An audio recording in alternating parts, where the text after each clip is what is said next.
जी अस्सलाम वालेकुम इम्तियाज़ साहब। वालेकुम अस्सलाम। और सरकार कैसी तबीयत है? जी ज़रा बताइएगा कि आप कैसे डायरेक्टर बने और कैसे आपने काम शुरू किया। भाई ये एक लंबी कहानी है। पहले तो मैं असिस्टेंट हुआ, उसके बाद मैं असिस्टेंट नहीं मसूद परवेज़ साहब का हुआ था। तो पहली फिल्म ही मैंने उनके साथ एज ए चीफ असिस्टेंट की थी, मिर्ज़ा जट। फिर मुराद बलोच, निक्के ज़्यादा प्यार, यार से प्यार, और जब हीर रांझा बनी तो उसमें मैं एसोसिएट डायरेक्टर था। हीर रांझा परदौस और इजाज़ वाली जो बस उसके बाद मैं इंडिपेंडेंटली डायरेक्टर हो गया। नोटा दा बादशाह मेरी पहली फिल्म थी। उसके बाद खौफनाक दुश्मन थी और जलते दिल थी। फिर उसके बाद थी एक पिक्चर मेरी खूनदा साहब, सुल्तान राही अंजमन उसमें थे। उसके बाद थी दिल में छुपा के रखना, नदीम, शान, साइमा, रैम्बो, निर्मा, आबिद अली साहब, शफकत चीमा, हुमायूं कुरैशी, ये बहुत बड़ी कास्ट की पिक्चर थी। उसके बाद काफ़ी फिल्में मैंने बनाई। पिक्चर बनाई थी मुंडा शहर कसूरदा। उसके बाद फिर ये अभी 2-3 साल में फिल्म बनाई थी वीरां दी जोड़ी। उसके बाद फिर मैंने अब 2-3 फिल्में हैं जो मैं अंडर प्रोडक्शन में इस वक्त। एक है गुड्डू रानी, और दूसरी है डीका, और तीसरी है मलक शहजादा। ये तीनों फिल्में अंडर प्रोडक्शन है। तो ये इंशाल्लाह थोड़ा छोटी ईद के बाद, ईद उल फितर के बाद ये फिल्में मुकम्मल हो जाएंगी। तो हो सकता है ईद उल जुहा पर ये फिल्में रिलीज हो। जो हालात फिल्म इंडस्ट्री के पहले दौर के थे अब वो नहीं है। पहले बड़ा काम हुआ करता था, अब काम तो होता है लेकिन इतना नहीं जितना पहले हुआ करता था। दुआ गो है कि अल्लाह मियाँ फिर वो हालात पैदा कर दें और वो भी उसी तरह रौनक बहाल हो जाए हमारी स्टूडियो की और सिनेमाओं की। क्योंकि आर्टिस्ट अब सारे न्यू कमर, पुराने आर्टिस्ट जो थे वो तो चले गए। वो कोई टीवी में चला गया, कोई ड्रामों में चला गया। तो बहुत कम आर्टिस्ट रह गए हैं जिनको लोग जानते हैं। क्योंकि नए जो आर्टिस्ट हैं उनको तो लोग जानते ही नहीं।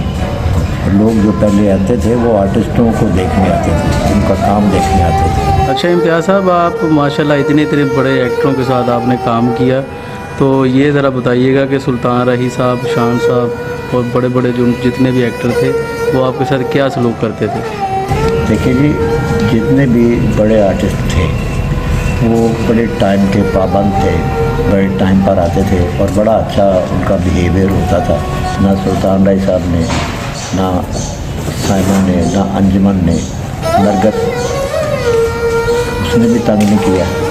जितनी भी फिल्में बनाई सब बड़े आर्टिस्टों के साथ बनाई, तो किसी आर्टिस्ट ने कभी तंग नहीं किया। उनको जब भी मैं उनके पास जाता था उनको इंस्टॉलमेंट देते थे तो डेटें भी लेते थे, तो डेट लेके फिर वो काम शुरू कर देते थे। फिल्में बनती गई, रिलीज होती गई।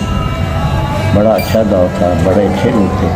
और आजकल जो न्यू कमर हैं वो या तो मेरा ख्याल उनमें जुनून नहीं है या शौक़ नहीं है, वो टाइम का ख्याल ही नहीं करते। 10 बजे का टाइम दे तो 12 बजे आते हैं। ये न्यू कमर जो आजकल आर्टिस्ट, बहरहाल अल्लाह ताला इनको भी ये तौफीक दे कि ये टाइम पर आए और काम करें और काम से मोहब्बत करें, जुनून से करें, शौक़ से करें और मेहनत करें ताकि इनका भी नाम बने। मेरा नाम इम्तियाज़ कैसर है और मुझे ये आप लोग अपनी दुआओं में याद रखिएगा। और मेरी तो ये कोशिश है कि जो न्यू कमर है वो मेहनत करें। जितनी भी मैं कोशिश करता हूँ कि उनके साथ मेहनत से काम करूँ, उनको अच्छी तरह गाइड करूँ, और वो कर भी लेते हैं। लेकिन मसला उनका टाइमिंग का है। थोड़ा सा वो टाइम के पाबंद हो जाएं तो ये बहुत बड़े आर्टिस्ट बन सकते हैं। अब गुड्डू रानी में न्यू कमर है एक जावेद और लड़की है शमीता शाह, वो भी टाइम की ज़रा थोड़ा सा कर जाते हैं आगे पीछे, लेकिन पहुंच जाते हैं। लेकिन अगर टाइम पर वो पहुंचें तो और ज़्यादा अच्छे आर्टिस्ट हो गए, मेहनत कर रहे हैं और शौक़ से काम करते हैं, और एक दिन आएगा कि ये दोनों स्टार फिल्म इंडस्ट्री पर राज करेंगे। और इसके अलावा वो सहर मल्क, वो भी बड़ी अच्छी आर्टिस्ट है। बबरक शाह है, बहुत अच्छा आर्टिस्ट है वो। और भी एक वसीम, डॉक्टर वसीम साहब हैं, वो भी बड़ा अच्छा काम करते हैं। वो भी मेरी इन फिल्मों में कास्ट हैं, वो भी काम कर रहे हैं, शौक़ से कर रहे हैं।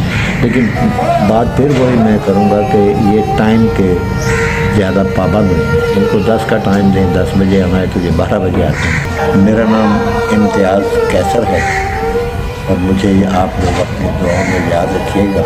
जी तो नाजरीन, आपने देखा कि ये हैं डायरेक्टर इम्तियाज़ कैसर। तो इम्तियाज़ साहब, बहुत शुक्रिया आपका कि आपने हमें टाइम दिया।